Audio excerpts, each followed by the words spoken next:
যারা ব্ল্যাক ম্যাজিকে আক্রান্ত, black magic হচ্ছে কালো জাদু, যেটা কালো জিন দ্বারা করা হয়। যে রাসূল সাল্লাল্লাহু আলাইহি ওয়াসাল্লামকে করা হয়েছিল ব্ল্যাক ম্যাজিক, বান মারা হয়েছিল। এটা খুবই বাস্তবিক, বিজ্ঞানসম্মত। বিজ্ঞান একসময় স্বীকার করতেন, এখন করে। এটা থেকে বাঁচার জন্য কিছু কোরআনের প্রেসক্রিপশন রয়েছে, যার মধ্যে সর্বশ্রেষ্ঠ একটি দোয়া হচ্ছে বিসমিল্লাহিল্লাযী লা ইয়াদুররু মা ইসমি শাইইন ফিল আরদি ওয়ালা ফিস সামাই ওয়া হুয়াস সামিউল আলীম।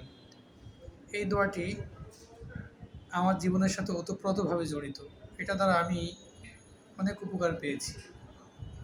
শুধু যখন পড়বেন তখন আল্লাহর উপর তাওয়াক্কুল করে পড়বেন, পবিত্র অবস্থায় পড়বেন। এই দোয়াটি আমি ৩১৩ বার আমল করি প্রতিনিয়ত। যাদের জন্য কষ্টকর তারা ৭ বার করে দেখতে পারেন। অনেক কার্যকরী একটি দোয়া।